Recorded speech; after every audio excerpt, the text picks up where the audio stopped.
שלום לכם, ילדים יקרים. איזה כיף לנו להיות כאן יחד וללמוד דברי תורה. היום נדבר על נושא מעניין ומיוחד, 4 מיתות בית דין. אולי זה נשמע לכם קצת מפחיד, אבל אל דאגה. אנחנו נלמד על זה בצורה ברורה ונעימה, ונבין מה התורה רוצה ללמד אותנו בזה. מה זה 4 מיתות בית דין? בתורה יש מצוות וחוקים שנועדו לעזור לנו לבנות חברה מתוקנת, ישרה והוגנת. חז"ל מלמדים אותנו שבית הדין של הסנהדרין היה אחראי לדון אנשים שעברו על עבירות חמורות מאוד, והעונשים הכי חמורים שהיו נקראים 4 מיתות בית דין. אבל חשוב לדעת, בית דין כמעט אף פעם לא השתמש בעונשים האלה בפועל.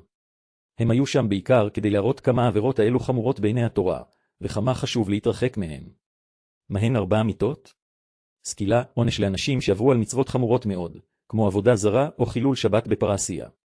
שריפה, עונש על עבירות מסוימות של קדושה בתוך המשפחה. הריגה, בסעיף, עונש על עבירות מסוימות, כמו רצח.